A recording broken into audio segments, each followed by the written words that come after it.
अगर देखें तो सिकंदर के गुरु ने भी सिकंदर से कहा भारत से एक शिक्षक लेते हैं। बिल्कुल बिल्कुल। ज्ञान की सारी परंपराएं भारत से पश्चिम की तरफ हैं। हम किसी राजा के बल पर अब तक जीवित होते नहीं आए। बिल्कुल बिल्कुल बिल्कुल। हमारा अस्तित्व किसी राजा पर नहीं रहा, राजा हम पर होता था। बिल्कुल बिल्कुल बिल्कुल। उसके बाद उस पुष्पक विमान जिसे बाद में राइट ब्रदर्स ने कहा कि हम ऐसे हवाई विमान बनाएंगे, हमने खोज करी, उसका उल्लेख तो सदियों से था।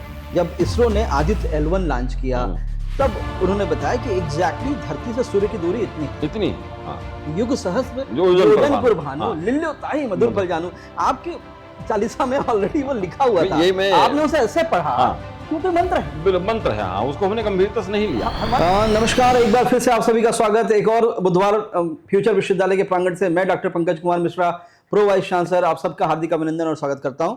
हमारे साथ आज एक और गर्व का दिन, एक और महान विभूति हमारे साथ जुड़े गए हैं, प्रोफेसर सत्यपाल तिवारी साहब।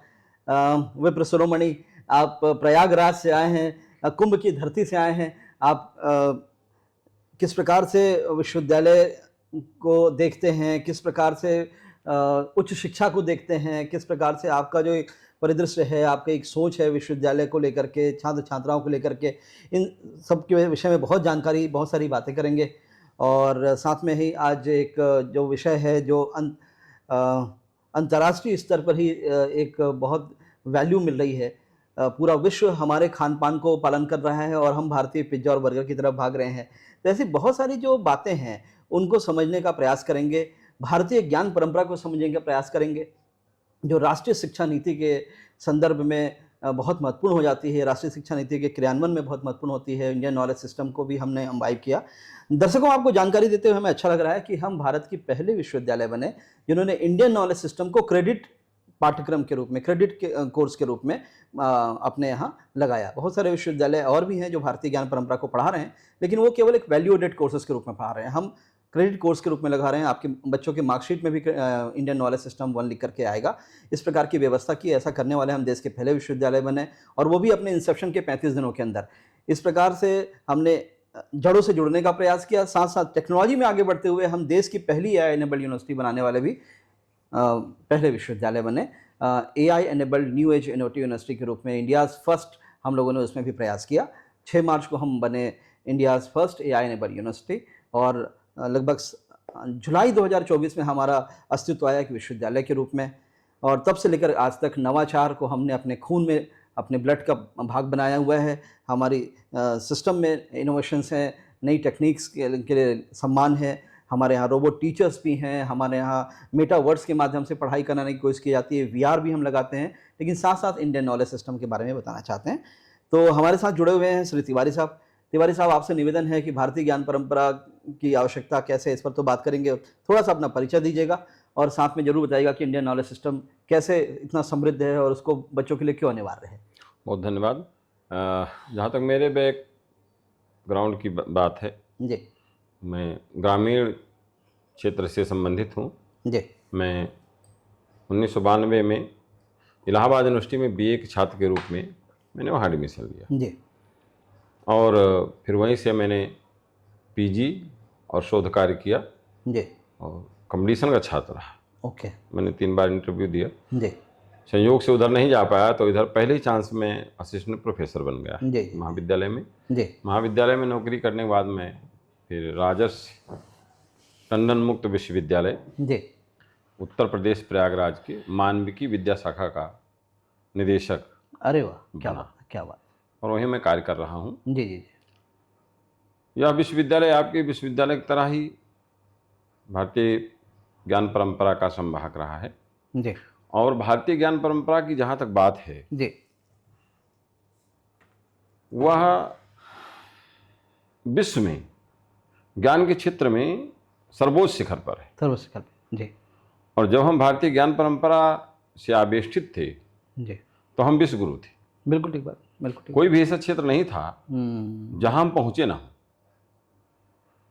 अनेक क्षेत्रों में आग का आविष्कार भारत में हुआ। जी, सभ्यता का पहला व्यक्ति मानव भारत में पैदा हुआ। जी, जी, बिल्कुल। विश्व में संस्कृत और सभ्यता का पाठ भारत ने पढ़ाया। बिल्कुल, बिल्कुल, बिल्कुल। शून्य जैसा आविष्कार, शल्यक्रिया जैसे आविष्कार, जी, पौधों में संवेदन है, इसका आविष्कार भारत ने किया। लेकिन बीच के कालखंड में कुछ गत्या और ओध उत्पन्न हुई, जी जी जी जी जी और हम जब अपनी शक्ति से कुछ कमजोर हुए, जी, हम पराभूत तो कभी नहीं हुए। बिल्कुल बिल्कुल बिल्कुल बिल्कुल। भारत कभी पूर्ण पराजित नहीं हुआ। इसका सबसे महत्वपूर्ण जो श्रेय है वो भारतीय ज्ञान परंपरा को जाता है। वो कहते हैं ना 500 साल की मुगलों की हाँ और 200 साल की अंग्रेजों की गुलामी के बाद भी अगर हमारी हस्ती नहीं मिटी हाँ, तो कुछ तो बात है। तो वो कुछ बात यही कुछ तो है बात है। कि हमारे जो ऋषि महर्षि जी जी संत थे, जी, उन्होंने उस परंपरा का, उस ज्ञान परंपरा का संवहन किया। बिल्कुल बिल्कुल हम बिल्कुल किसी राजा के बल पर अब तक जीवित होते नहीं आए हैं। बिल्कुल बिल्कुल बिल्कुल हमारा अस्तित्व किसी राजा पर नहीं रहा, राजा हम पर होता था। बिल्कुल बिल्कुल बिल्कुल बिल्कुल हमारा जो भाव था, सर्वे भवन्तु सुखिनः सर्वे सन्तु निरामया, बिल्कुल बिल्कुल वसुधैव कुटुम्बकम पाठ मैंने पूरे विश्व को पढ़ा। जी बिल्कुल और इसी पाठ ने हमको विश्वगुरु के पद पर स्थापित किया। उसका कारण था कि हमारे जो ज्ञान थे, विश्व को चकाचौंध कर दिया। जितनी भी सभ्यताएं आई, जितनी भी संस्कृतियां सामने आई, उन्होंने भारतीय ज्ञान को आत्मसात करने का प्रयास किया। यहाँ तक कि जैसे अगर देखें तो सिकंदर के गुरु ने भी सिकंदर से कहा भारत से एक शिक्षक लेते आना। बिल्कुल बिल्कुल बिल्कुल तो कहीं ना कहीं यूनान में, ग्रीक में हमारी परंपरा का, हमारे ज्ञान का लोहा माना जाता था। जी जी जी जी ज्ञान की सारी परंपराएं भारत से पश्चिम की तरफ गई, यूनान से के रास्ते होते हुए वो ब्रिटिश, फ्रेंच, जी। हर क्षेत्रों में फैली, विस्तृत हुई, वहां तक गई। जो आपने बताया कि तक्षशिला और नालंदा की लाइब्रेरी को, हाँ। पुस्तकालय को जलने में 3 महीने 6 महीने के आसपास समय लग गया था। इतना समृद्ध, इतना विशाल ग्रंथालय हमारे पास हुआ करता था, इतना बड़ा ज्ञान का भंडार था, और वो धू-धू करके जला किसी आक्रमणकारी के द्वारा। उसके बाद भी हम लोगों ने अपने ज्ञान को संभाल के रखा। अब राष्ट्रीय शिक्षा नीति कह रही है कि इंडियन नॉलेज सिस्टम पढ़ना जरूरी है। तो मुझे लगता है कि जो देश विश्वगुरु था, जिसे सब लोग सम्मान करते थे, सब लोग उसका आदर करते थे, से लेकर के यात्रा प्रारंभ हुई और समाप्त कहाँ पे हुई कि यहाँ पर साइकिल खड़ा करना मना है, यहाँ पर थूकना मना है, यहाँ पर ये मना है। हमें ये तक समझाना पड़ा हम कहाँ से चले थे, कहाँ पहुंच गए। और एक बार पुनः फिर से भारत ने अपनी एक विकास यात्रा प्रारंभ करी, विकसित भारत की ओर जा रहे हैं, और हम विश्व की 4थी बड़ी इकोनॉमी बन चुके हैं, 3री इकोनॉमी बनने का प्रयास कर रहे हैं। तो अब मुझे लगता है कि फिर से हमारा जो ध्यान है वो विश्व गुरु होने की तैयारियों पर है, और उस दिशा पे हम जा रहे हैं। तो कितना महत्वपूर्ण है इंडियन नॉलेज सिस्टम का जो ज्ञान तो इन युवाओं के लिए जो हमें देख रहे हैं। तो मैं तो युवाओं के लिए यही कहना चाहता हूँ जी कि भारत में जितने भी आक्रांता आए, जी जी जी जी, उन्होंने भारतीय ज्ञान को ही समाप्त करने का प्रयास किया। बिल्कुल बिल्कुल बिल्कुल। यहाँ की संस्कृति को, यहाँ की परंपराओं को, यहाँ मान्यताओं को, जी, चाहे वो मैकाले की शिक्षा पद्धति हो, वो चाहे मुस्लिम आक्रांता रहे हों, जी जी जैसे जी, बख्तियार खिलजी को हम स्पष्ट रूप से कह सकते हैं। बिल्कुल ठीक बात। उसने नालंदा में आग लगाते वक्त कहा, कम से कम आप और हम ऐसा नहीं बात करेंगे कि समाज का एक वर्ग, हम तो डायरेक्ट नाम ले सकते हैं कि ज्ञान का सारा भंडार यहाँ निहित है, जी, और जी। जब इसको हम समाप्त कर देंगे जी जी जी, तो विचार हमारे प्रवाहित होंगे। विचार प्रभावित होंगे। लेकिन जलाने के बाद 3 महीने 6 महीने जलने के बाद भी वो ज्ञान समाप्त नहीं हुआ। उसका कारण उपनिषद था ना। हाँ, उपनिषद था। उपनिषद था। हम श्रुत ज्ञान के माध्यम से आगे बढ़ रहे थे। वो हमारे ऋषियों ने वो भी ढूंढा। लेकिन बाद में जब हम अंग्रेजी यहाँ आए तो अंग्रेजों ने इस बात को बहुत बारीकी से अध्ययन किया कि जब तक यहाँ की परंपरा को, संस्कृत, उस ज्ञान को समाप्त नहीं करेंगे तब तक पूर्ण विजय संभव नहीं होगी।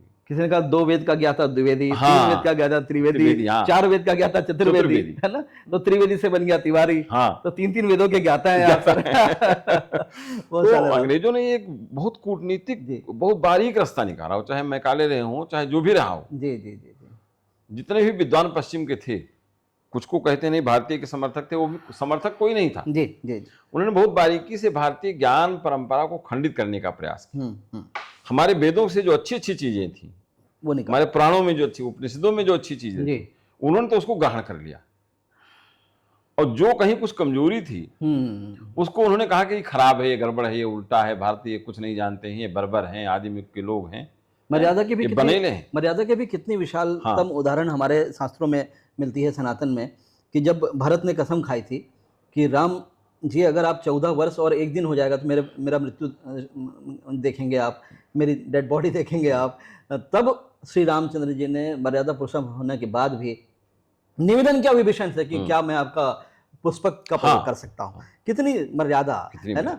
और उसके बाद उस पुष्पक विमान, जिसे बाद में राइट ब्रदर्स ने कहा कि हम ऐसे हवाई विमान बनाएंगे, हमने खोज करी, उसका उल्लेख तो सदियों से था, लेकिन हम उस ज्ञान को नहीं समझ पाए।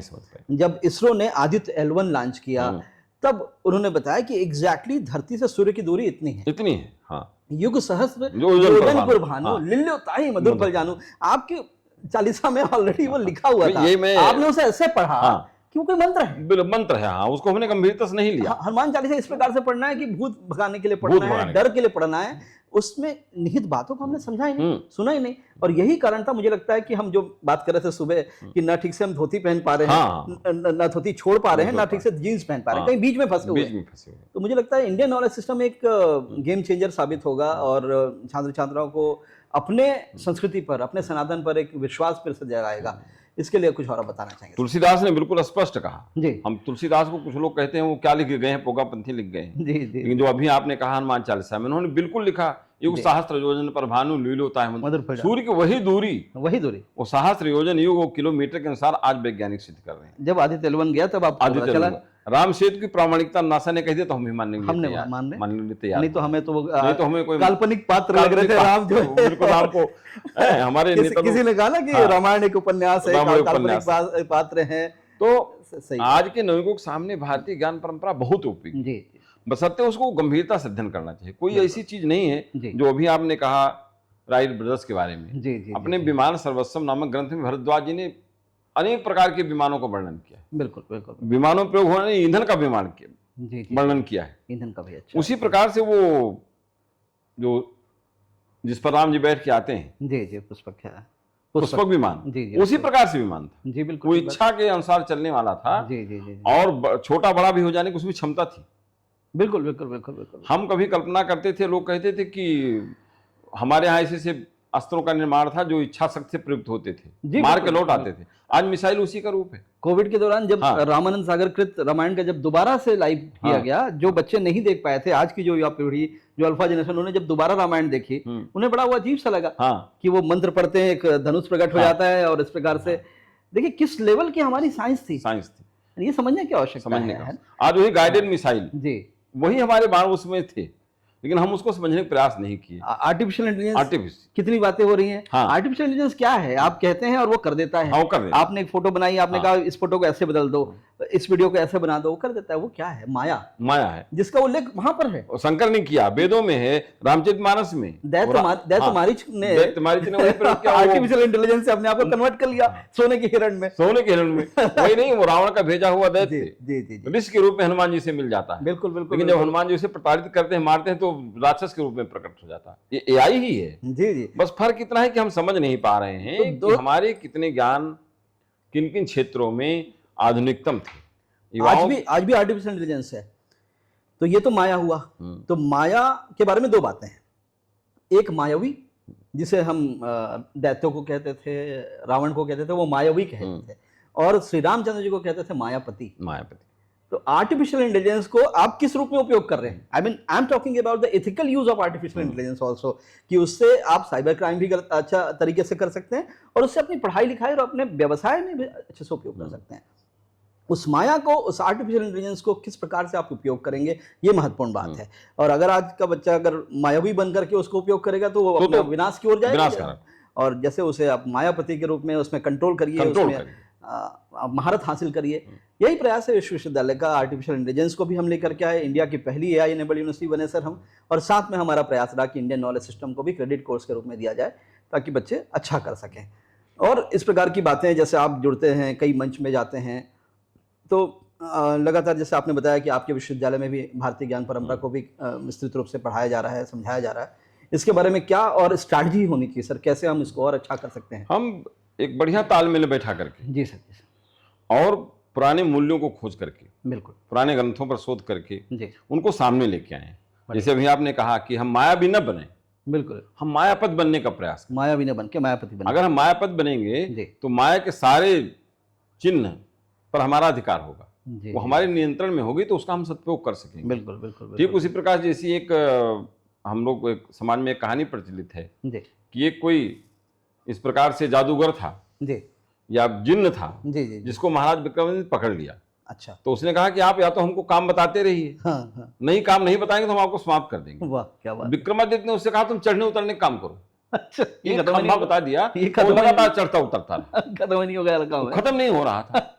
फिर बहुत एक दिन वो खत्म हो गया, जी जी जी। विक्रमादित्य भूल गए, तो हाँ फिर प्रकट हुआ, हाँ। तो कहा अब महाराज आपको खत्म कर देंगे। अच्छा। तो उन्होंने कहा या तो हम काम, तो उन्होंने कहा कुत्ते की पूंछ ठीक करो। ओह क्या बात है, क्या बात है। अब वो जिन्न जो है तब से आज तक कुत्ते की पूंछ सीधी कर रहा है, वो नहीं हुई सीधी आज तक। वो सीधी आज तक नहीं हुई, वो काम से विक्रमादित्य को पछाड़ नहीं सका। तो बहुत हमको विक्रमादित्य बनना है, वो मेघा थे। हाँ हमको राम बनना है, जी। हमको हमारे अंदर अपनी पुरानी व्यवस्था ज्ञान परंपरा को लेकर के जी नए के सांचे में ढालते हुए उसे अपने अनुकूल बनाते हुए हमें पिज्जा की तरफ नहीं बढ़ना है, बिल्कुल बिल्कुल। हमें भारत के मिलेट्स को खाना है।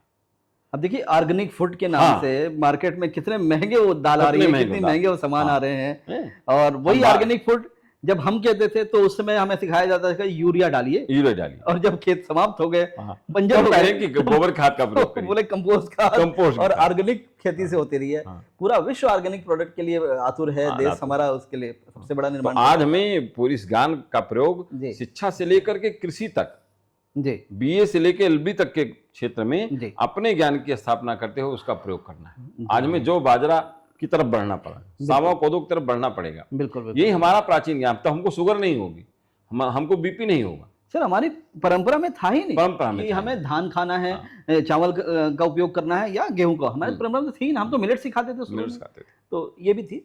और बहुत अच्छा लगा तिवारी साहब आपका हमारे स्टूडियो में आने का, और आपका समय देने के लिए हम बहुत कृतज्ञ हैं। बहुत आपका साधुवाद, बहुत धन्यवाद हृदय से।